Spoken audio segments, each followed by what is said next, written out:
Alright, hello and welcome back to Brigador. Not really any need for recap so far, we get to just keep going. Today we're going to turn it out. I believe that is a reference to Death from Above.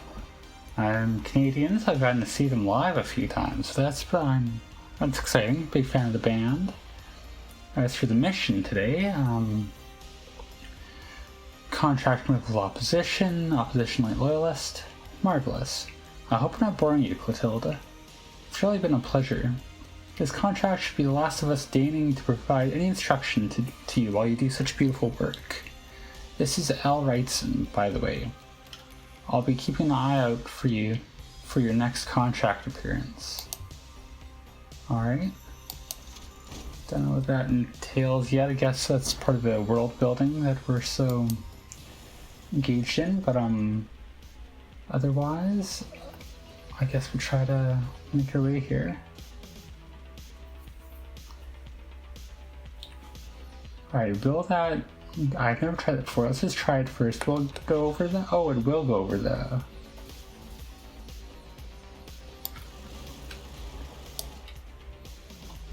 Alright, I'm gonna get the ammo before it... Oh. Who? Oh, there's a second tank, I'm an idiot. Again, I maybe too far from the screen, but I straight up did not see that.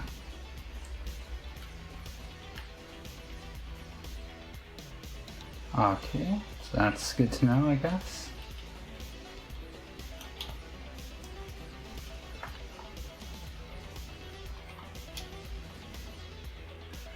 Oh, I see.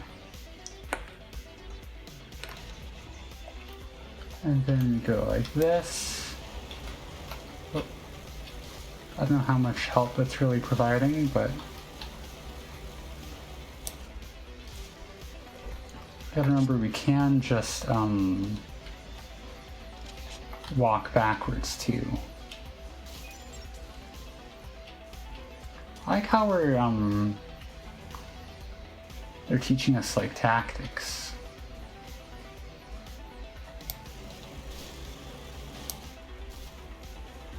Oh, yikes. Oh.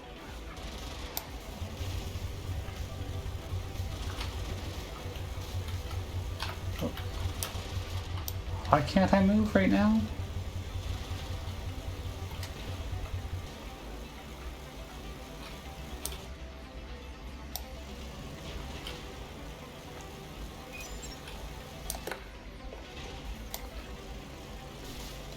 I don't know. This is not going ideally, but garrison.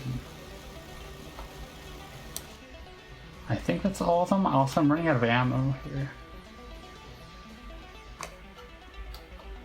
Right, space to stomp. Okay, I think I beat the ambush by just running away like a coward, as you do.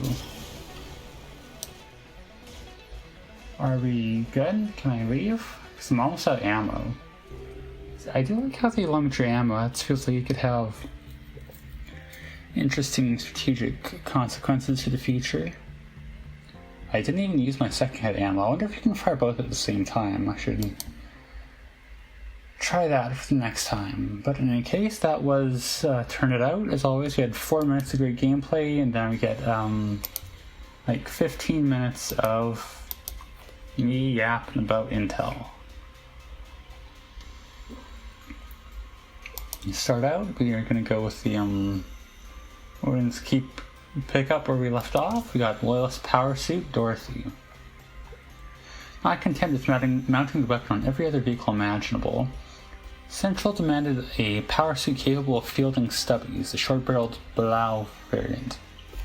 It's Portuguese, I think, so I probably pronounced that incorrectly, but regardless.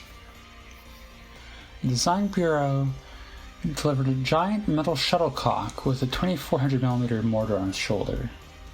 At first I haven't figured it for a death sentence, punishment detail when MOG drivers get out of line. It's slow, difficult to pivot around, none of the traditional virtues of a power suit, and little of the protection of heavier mechs.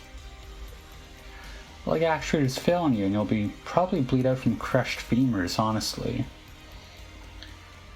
But while it costs nearly as much to maintain as a Buckmaster, the Dorothy earned reputation after Corporal Chet Govender stumbled backwards from the Bolero Ball's ambush. Only survivor of an attack that wiped a full mock patrol and their Toro support. When in combat, the enemies expect a peppering of 8mm, not the 40mm slugs from a Duchess. We found an entirely highway exit ramp crowded with Rolstons that a governor had eliminated single-handedly. Govender.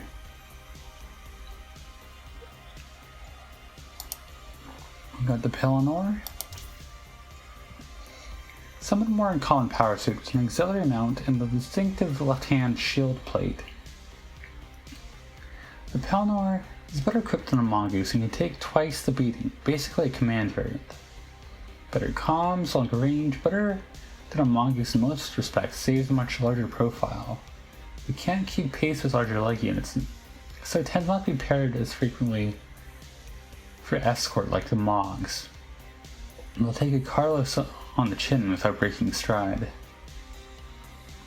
Extending and accidentally thumping the head of an unruly civvy with a shield is against regs, yet somehow new drivers always get trained how to do it. Good old police violence reference as always, and we go on to the Mongoose.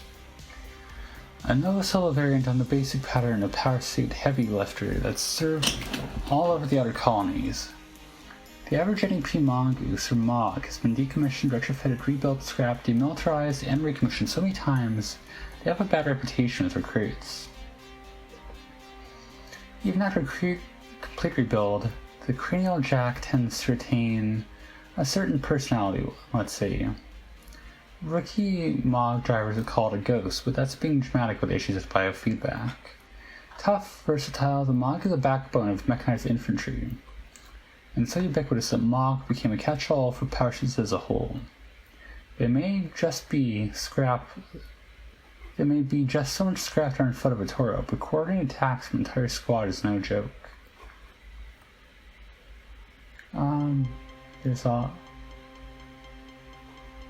They shortened Mongoose to Mog. That's interesting, especially with the unfortunate connotations that word has taken on in recent times. But regardless, we move on to tanks, the Leviathan. Some of these we should have theoretically seen before. With the Leviathan sacrifices in maneuverability and humility, it gains in sheer intimidation factor. Unquestionably an arms procurement boondoggle and cash grab led by the late General Crakes. The Leviathan surprised everyone during test trials by actually kind of working, and not just for PsyOps. It's huge and stupid tall for a tank. I mean Corvette stupid tall. But the backroom guys thought they'd just throw onto the project to get it rammed through procurement. Ended up doing an incredible thing. It's a deeply wrong-headed concept, realized better than all possible expectation. They built a tank even taller and more heavily armored than a Citadel, and it's actually seen combat several times, not just rolled out for a grand parade in front of Great Leader. And there are rumored to be less than 50 total produced, which makes sense, this thing is insane. Now we've got the Citadel. Every location of strategic value in Solanobre bears the marks of the Citadel's heavy treads. It's a mobile fortress and command comm center rolled into a single vehicle. Other planets have kept to huddling the tanks as low to the ground as possible, old school defilati, fire dogma, etc. We don't know what they're missing. The Citadel model is one of the early hallmarks of Great Leader's reign, and one of the most lasting. These things are sorry, my voice is kind of giving out a little. These things are terrifying to see in person. Force projection is the name of the game. Failing that, the brutalizing point defense laser mounted to the forward hull, coupled with heavy armor and shielding, tends to get the point across. Do not cross the Citadel's forward arc.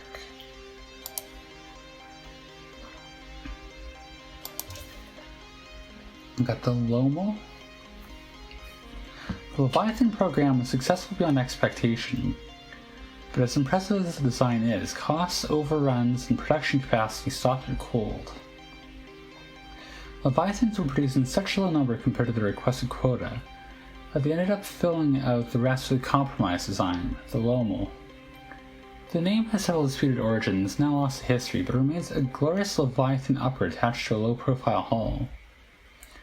The fifth stage of grief is acceptance, and that's exactly what happens to Lomel drivers. They may not be pushing a crazy, scary Leviathan around, but they are gunning with nearly as much firepower, which is what really counts. We got Kilgore. Let's see how much we'll be here for a while. I think that's fine. Cheap, even for a loyalist tank. Leftover buffet of surplus components from a series of antiquated light mechs and tanks. Fitted to a Lomel chassis and extra armor to make up the difference. The end result is operationally competent, decent enough armor, shielding, and weapon hardpoints. Visibility isn't great.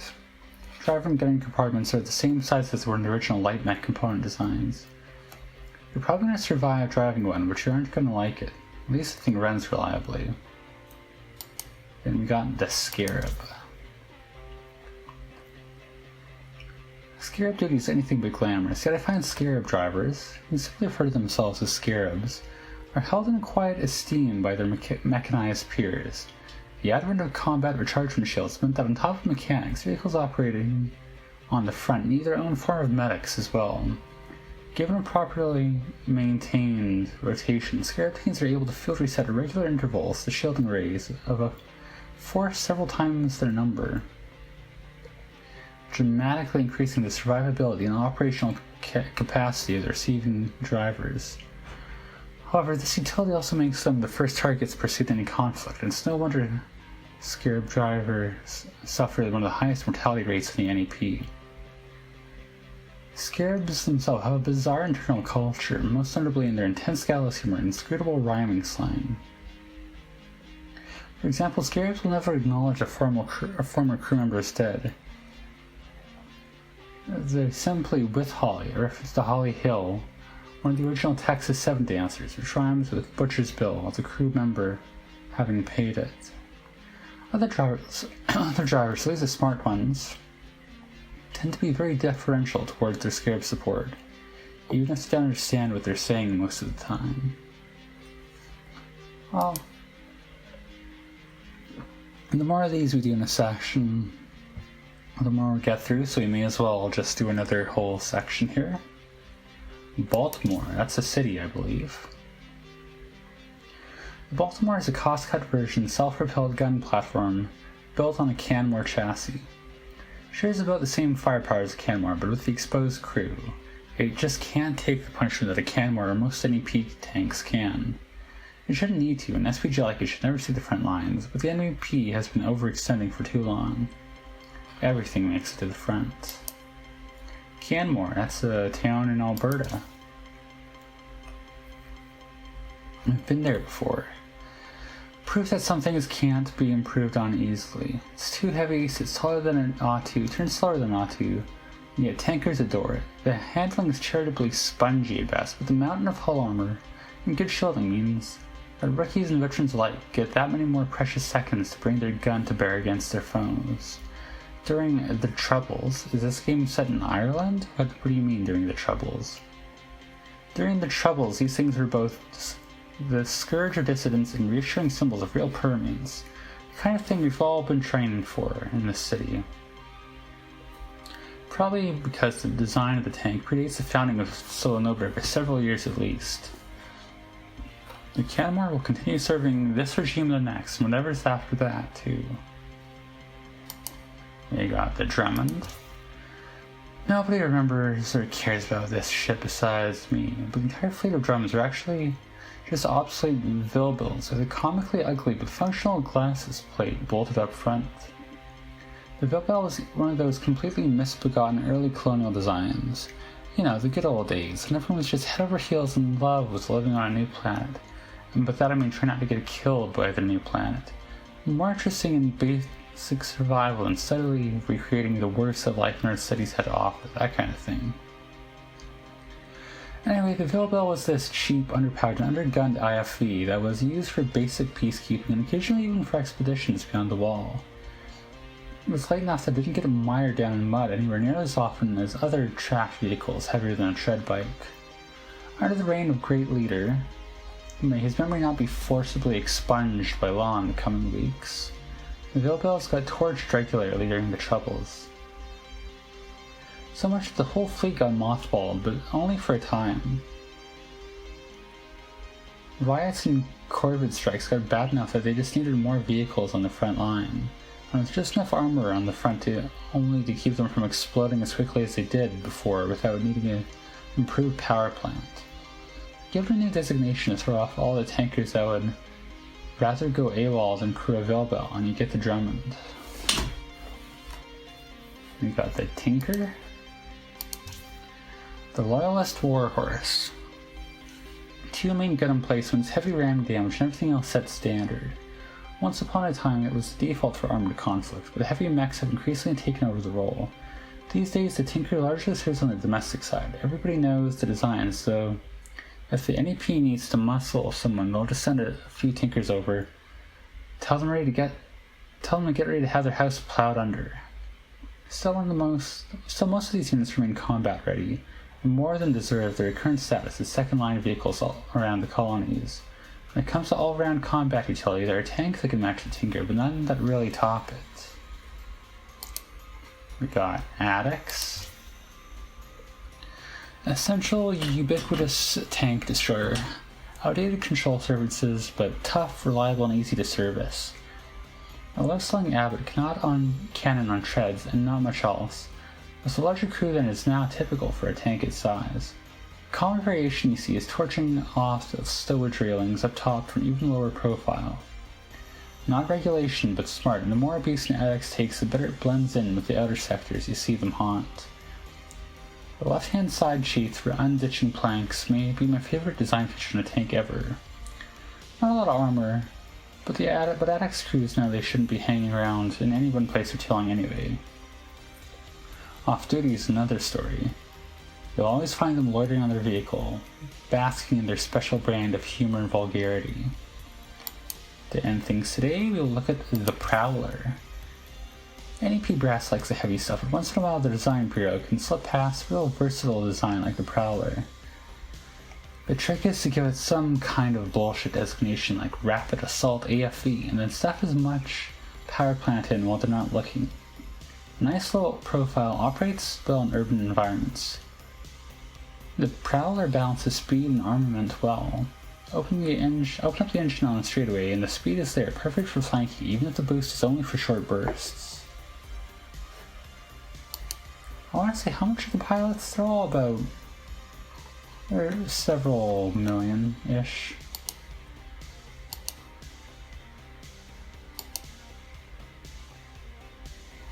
I mean, I guess, like I said, that's the kind of thing, we'll worry about that later, we'll let her pace itself as we get there. But, yeah, otherwise, for now, we'll call it here. Next time, get ready for 1 mission and 10 minutes of me reading stuff, so look forward to that. For now, as always, thank you for watching.